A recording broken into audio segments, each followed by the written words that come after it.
Wa iqamus salah, dan mendirikan salat. Apa itu mendirikan salat? Iqamah. Iqamah ini mulazamah, sentiasa mendirikan salat. Berterusan. Tidak boleh kita berputus-putus. Sekejap salat, sekejap tidak salat. Yang dimaksudkan salat ini adalah salat wajib 5 waktu. Mesti dipenuhi dengan rukun-rukun dan syarat-syarat salat, yang mana kita akan bahaskan dalam pertemuan yang akan datang, insyaallah ta'ala. Jadi iqamus salat, mesti mendirikan salat, melaksanakan salat pada waktunya. Tidak boleh keluar luar daripada waktunya. Rajin sangat mungkin, ya. Ini pukul berapa saya nak salat zuhur ni? Tak masuk lagi, tak apalah, saya rajin hari ni. Tak boleh. Nanti pada waktunya, dia ada waktu dia. Di sini agama mengajarkan kita disiplin. Subhanallah. Waktu itu tidak boleh diremehkan dan juga tidak boleh dipermainkan, kerana waktu ini sangat mahal bagi seorang yang bernama manusia. Nah, kerana waktu diberikan oleh Allah Subhanahu Wa Taala itu tidak boleh dibeli. Bagaimana kita nak membeli waktu yang sudah kita lewatkan, yang kita lalui 10 dan 20 tahun yang lalu? Apakah perlu untuk kita sesari? Tidak menjadi sudah tidak seperti pepatah orang Melayu mengatakan bahawa nasi menjadi bubur. Nasi sudah menjadi bubur. Ibarat nasi sudah menjadi bubur. Tidak boleh untuk kita kembali lagi. Tidak ada alasan untuk kita sesali. Karena segala apa yang kita putuskan di dalam kehidupan kita, kita mesti bertanggungjawab. Maka waktu yang diberikan oleh Allah Subhanahu Wa Taala mesti dijaga dengan baik. Agama sangat menjaga kita untuk menjadi seorang yang disiplin. Rasulullah mengajarkan kita agar supaya kita menjadi orang yang berdisiplin menjaga waktunya. Rasulullah mendidik kita agar supaya menjadi orang yang produktif, selalu sibuk. Dengan kesibukan ini kita mampu memberikan manfaat kepada diri kita dan juga orang lain. Sibuk dalam hal apa? Banyak hal. Sibuk dalam kita mengkaji ilmu, kita boleh menyebarkan pula ilmu yang kita dapatkan. Bukan hanya ilmu agama, ilmu yang bukan agama pun. Tapi kalau ilmu itu membawa kita kepada lebih dekat kepada Allah, ya ilmu itu pun dianggap sebagai ilmu yang memberi manfaat kepada manusia. Di dalam agama demikian. Nah, jadi kita mesti menjadi orang yang tidak ada waktu kosong kecuali kita mengisi sesuatu perkara yang menyebabkan kita diberi anugerah oleh Allah Subhanahu Wa Taala pahala, dapat menghasilkan sesuatu dalam kehidupan kita. Dalam waktu yang kosong itu ada gangguan syaitan dan iblis agar supaya kita jauh daripada Allah. Tapi itu hati-hati daripada gangguan, hati-hati daripada waktu yang kosong. Banyaknya orang yang bermaksiat kerana meremehkan waktu yang kosong. Mesti kita hindari waktu kosong. Nah, jadi solat pada waktunya mendisiplinkan kita. Ulama mengajarkan antaranya Al-Imam Ahmad bin Hasan Al-Attas rahimahullah, kalau tidak salah. Al-Imam Ahmad bin Hasan Al-Attas mengatakan 4 waktu ini mesti kita jaga. Nah, itu sebelum subuh sampai subuh, kemudian setelah waktu subuh sampai waktu syuruk mesti dijaga. Waktu yang pertama yaitu sebelum subuh, waktu subuh sampai selesai waktu subuh, maksud sampai syuruk. Yang kedua, waktu ketika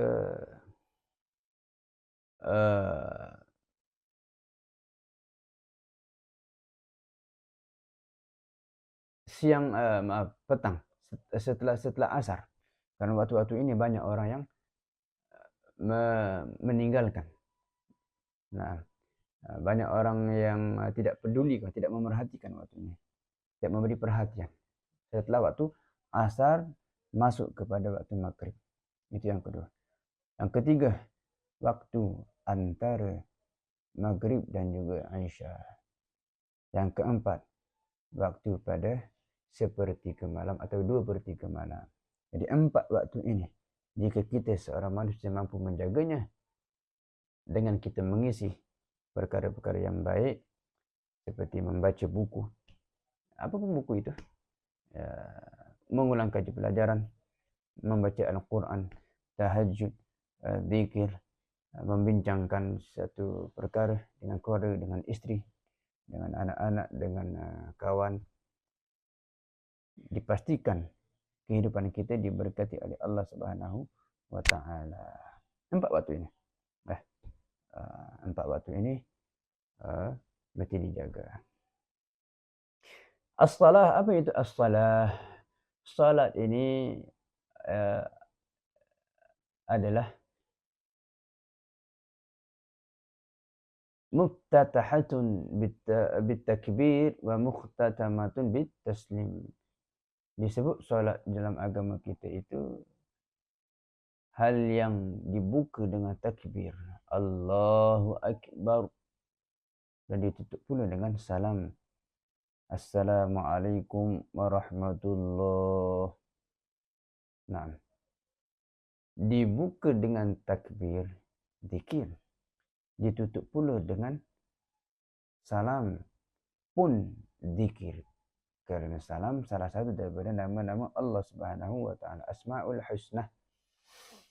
Jadi salat ini, kata Imam Ghazali, adalah ra'sul ibadah. Kepalanya ibadah, pemimpinnya ibadah. Ibadat yang utama itu salat. Salat kita bermasalah semua amalan kita. Dan amalan yang pertama ditanya kelak yaumul qiyamah, amalan. Bukan soalan yang pertama ya, tapi amalan yang pertama adalah salat. Nah, di dalam salat ada tempat yang paling mahal, tempat yang menjadi hal terpenting. Kerana disitulah tempatnya kita benar-benar dekat dengan Allah Subhanahu wa taala. Aqrabu ma yakunul 'abdu min rabbih wa huwa sajid. Seorang hamba paling dekat dengan Tuhannya bila mana dia sujud. Ketika kita menampalkan, kita meletakkan dahi kita ke tanah, seluruh anggota kita tunduk di hadapan Allah Subhanahu wa taala, tanpa dengan kita meninggalkan segala apa yang kita ada di dunia ini. Tidak ada seorang pun bila mana sujud di hadapan Allah, dia membawa segala jawatan dan status dia. Tapi di hadapan Allah semuanya sama, adalah sebagai hamba-Nya. Jadi salat ini dijadikan sebagai ibadat yang paling utama. Aqamus salat, mendirikan salat. Yang kedua, ita'uz zakah, melaksanakan menunaikan zakat. Nama zakat itu an-nama, menumbuhkan harta. Bila kita mengeluarkan zakat, dia akan menumbuhkan harta kita, sekaligus menyucikan harta kita. Zakat ada zakat harta dan ada zakat badan.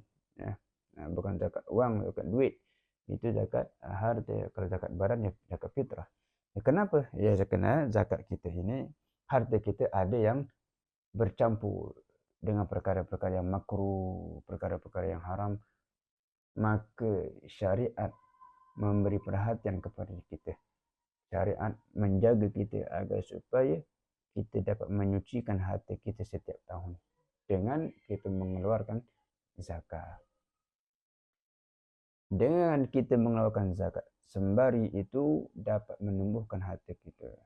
Itu sudah janji je yang diberikan kepada orang yang berhak. Asnaf, 8 asnaf itu dalam Al-Quran disebutkan. Tapi bilakah dikatakan kita itu menunaikan zakat?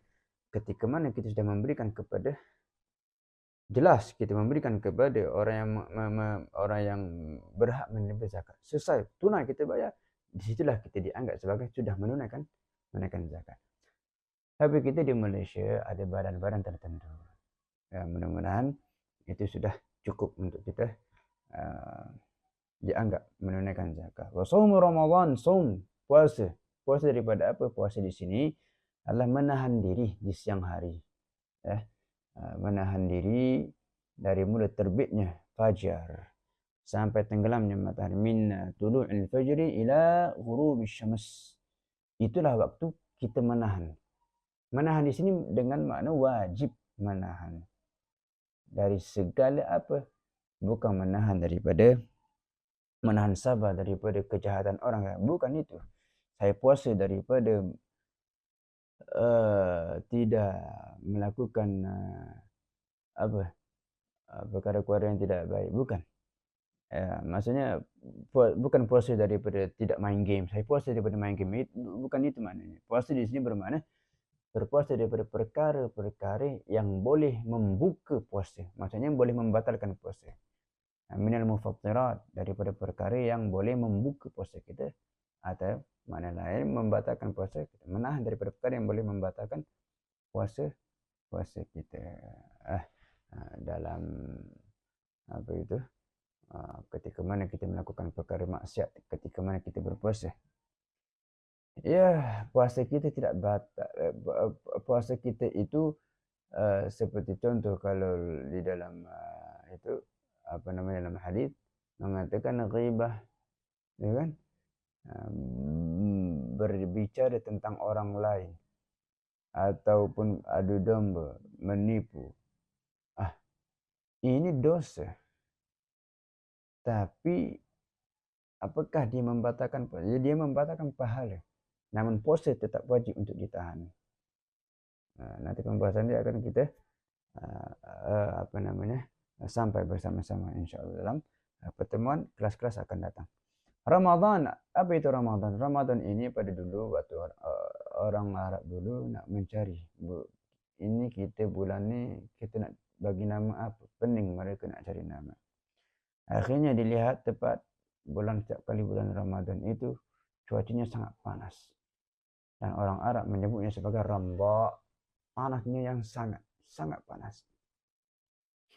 Sehingga jadilah Ramadan. Dan panas itu menurut ulama Sufi, ya, dan juga ulama-ulama yang lain juga selain daripada ulama Sufi, mereka menganggap bahawasanya kepanasan cuaca yang ada pada bulan Ramadan ini adalah panas yang menghapuskan dosa-dosa umat Nabi Muhammad SAW di bulan tersebut melalui amal baik ketaatan yang mereka lakukan. Wa hajjul baiti man istata'a ilaihi sabila, dan haji bermakna al-qasad di dalam agama kita yang maknanya sama, yaitu al-qasad ada 3. Haji, menuju, al-qasad menuju, niat, ya, menuju kepada mana niat kita, dan juga tayammum. Ini semua 3 ini bermaksud al-qasd. Menuju ke al-bait. Al-bait itu dalam bahasa Arab ya rumah, tapi al-bait yang di sini adalah Ka'bah, yakni Masjidil Haram. Menuju ke Masjidil Haram, ke Ka'bah, yakni haji dan umrah bagi orang yang mampu. Bagi orang yang mampu, dengan niat untuk apa? Bukan niat untuk honeymoon, bukan niat untuk jalan-jalan, bukan niat untuk mengambil gambar, video, buat reels, ya, buat short, buat YouTube video, ya, itu tidak dihalang, tidak dihalang, ya, tidak di apa namanya,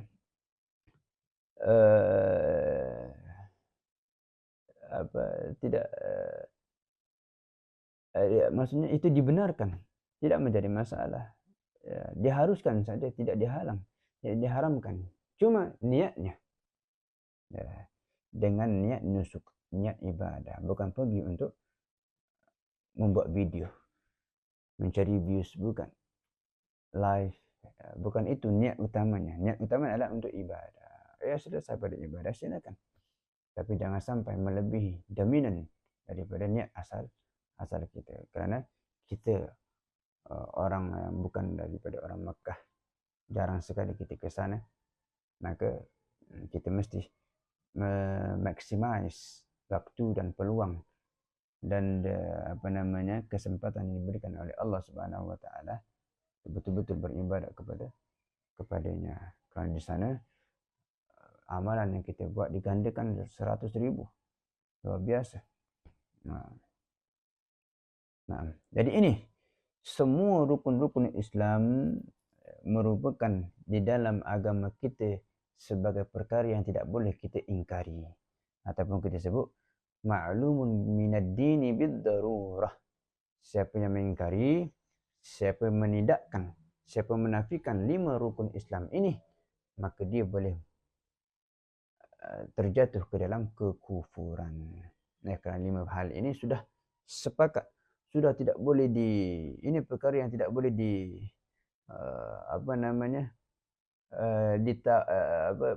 tawar-menawar. Tidak ada tawar-menawar, tidak ada, kerana itu pilar dia.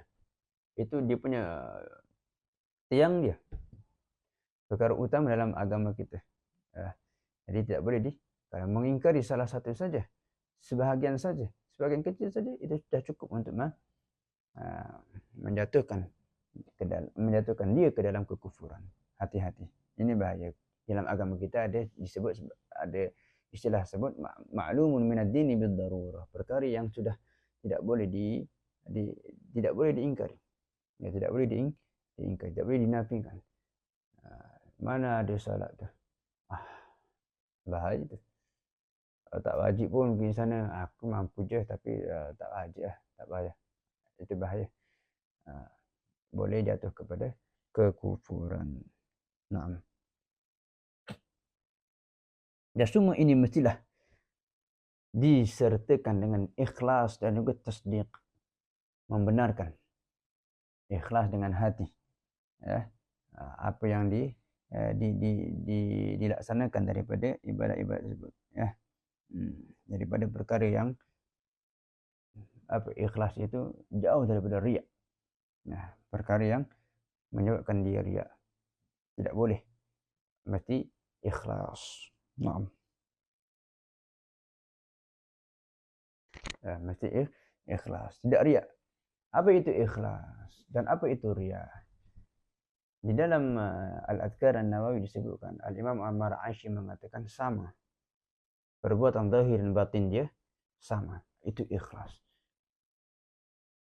Kalau berlawanan daripadanya, maksudnya zahir lain, batin pun nanti. Kalau dia duduk sendiri lain, dia punya perangai dia, perbuatan dia. Kalau dia berada di hadapan halayak ramai, lain pula dia punya ini.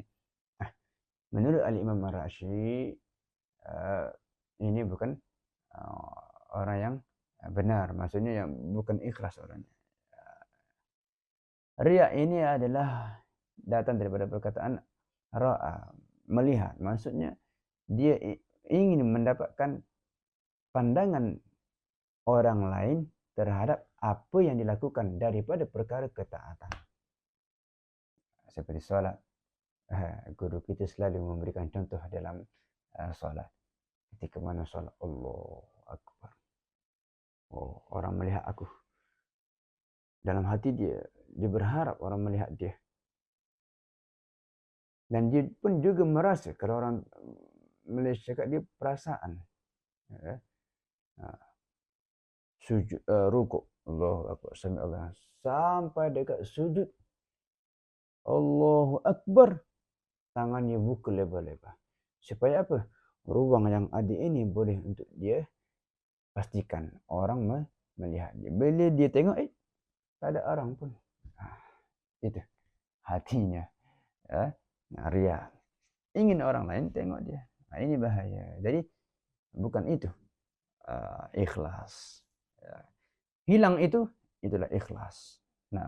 Mesti membenarkan dalam hati bahwasanya ini semua adalah kerana Allah Subhanahu wa taala, bukan untuk dipandang, untuk dilihat orang. Dan pembahasan ikhlas ini akan dibahaskan di dalam bahagian terakhir dalam kitab yang kita bahas ini. Nah,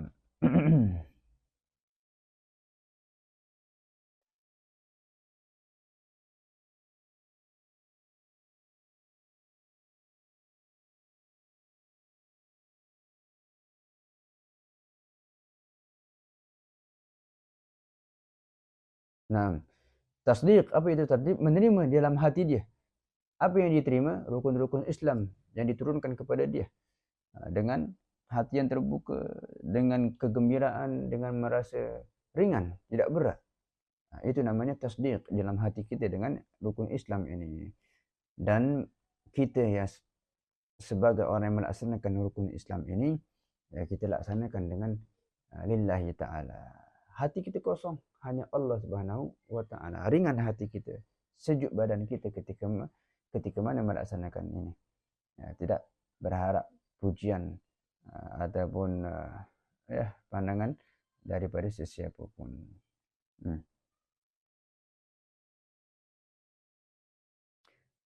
Orang yang tidak ikhlas, kata beliau, faman lam yakun mukhlishan biqalbihi, orang yang tidak ikhlas dalam hati dia, bahwa munafik, kata dia. Orang ini munafik.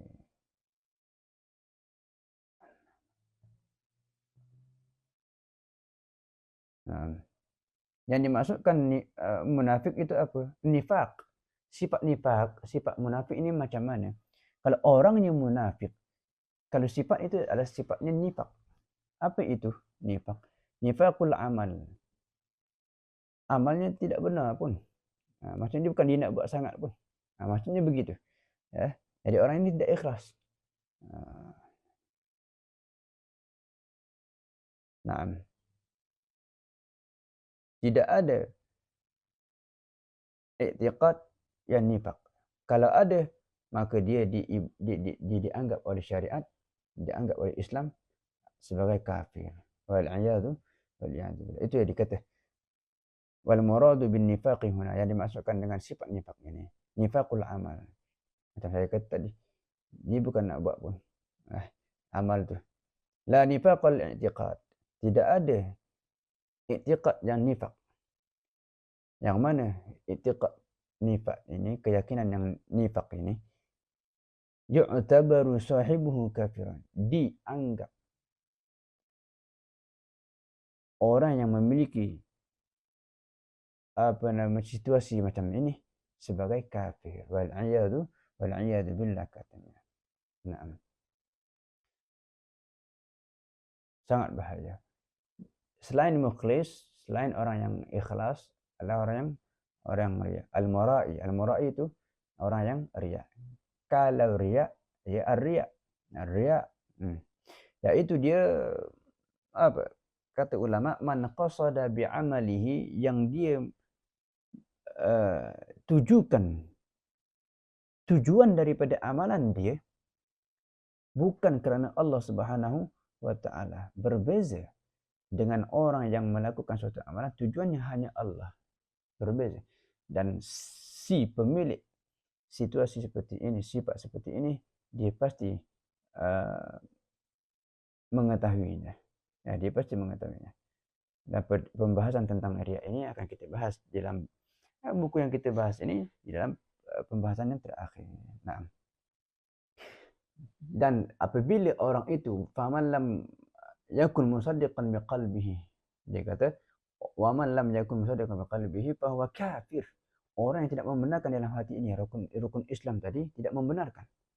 Maksudnya dia tidak merasa bahawasanya Allah mewajibkan itu, ataupun dia tidak seperti saya mengatakan tadi, perkara ma'lumun minad-dini bid-darurah, ketika mana kita mengingkarinya, maka beliau menjatuhkan dalam hati pun begitu. Bila mana orang yang tidak tasdiq, membenarkan dalam hati dia tentang perkara rukun Islam ini, maka dia kafir, boleh menjadi kafir. Ini sangat mengerikan. Bila mana kita tidak belajar, kita tidak mengkaji, kita tidak sedar, kita melakukan perkara yang boleh menjatuhkan kita kepada kufuran. Kerana akhir-akhir ini orang melakukan permainan, orang mengejek-ngejek. Subhanallah. Al-istihza fid din itu boleh menjatuhkan ke dalam kekafiran. Istihza, mengejek-ngejek, bergurau-gurau tentang agama, ini sangat bahaya. Nah,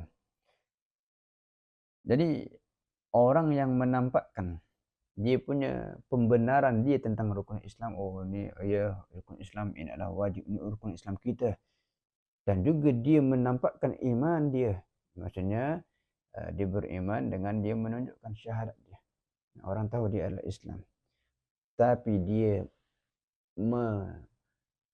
menyembunyikan kekufurannya, maka dia adalah munafik. Maka orang munafik itu apa? Menampakkan Islam dia, dia menyembunyikan kekufurannya.